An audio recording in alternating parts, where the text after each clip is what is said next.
What's up, ladies and gentlemen, how's it going? It's Dan here from Cryonoir, and welcome to part 27 of my game making journey. After making the Rocket Boost game last time, it was time to continue on with the space theme, only this time we were going to make a corridor shooter, very much in the line of sort of Star Fox and other type games of that nature. So, without further ado, let's crack on. The first step was to build the terrain for the ship to fly around. This then needed a rock texture adding to it so that it no longer looked like cake icing. We then painted over some of the texture with an alien goop material to try and make it look all alien-y. To add to the outer space vibe, we added a skybox with stars and planets and stuff. Once the basics of the level were laid out, it was time to add a player ship into the game. I'm not sure why we did the next part next rather than later down the line, but we added a splash screen at the start of the game with a delay on it so that it would then cut to the game after a few seconds. We also added some music as well. Music was provided by the tutorial, but I preferred the music I'd gotten back in the 2D space shooter tutorial I'd done in episode 23, so I just used that again.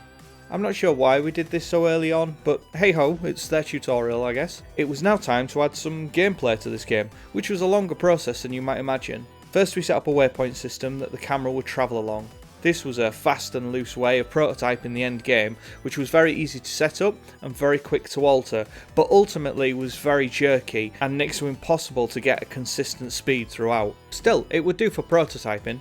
We then attached a player ship to the front of the camera and began to add the player's controls. First came lefty right, then came uppy downy, then came pitch, yaw and roll. The moment they were all in place, the game immediately began to look like a legitimate thing. Adding the player highlighted that my level design needed altering to make it feel more like the player was flying through a canyon, and also that the camera needed slowing down massively. After a bit of iteration with the waypoint system and the terrain, it was really starting to feel a whole lot better. The course then shifted focus to add another handy tool to my skill set, Unity's particle system. We set up some lasers that could be attached to the front of the player's ship, and then built an explosion for later use. Once the lasers were in place, it was then time to add something to use them on. We added some enemies into the world, set up a collision with both them and the environment, and got to work making them destructible. Initially, they just blinked out of existence, but we then added the particle system explosion that we'd built before, and I used the same sound effects from the previous tutorial. Next up came a basic UI system attached to a score counting mechanic, and then we added the ability to control the firing of the lasers rather than just having them on all of the time. It was now finally time to fix that waypoint system once and for all.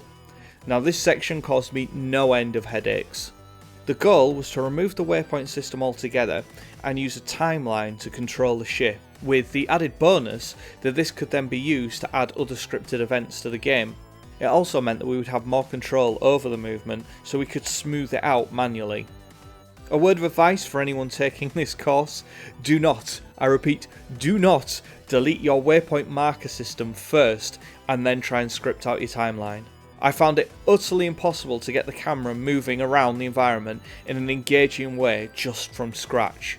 With the existing waypoints still in place, I could then use that as a reference and just place the camera in positions along the waypoint and then delete it afterwards. It's so much easier doing it that way than trying to do it from scratch, so just bear that in mind. Once the timeline was set up, we could then use this to spawn waves of enemies that would fly along a set route, and then also use it to trigger other features.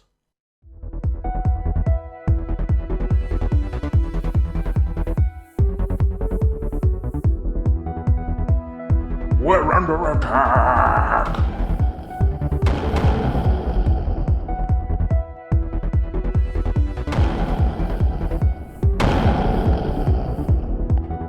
They're everywhere!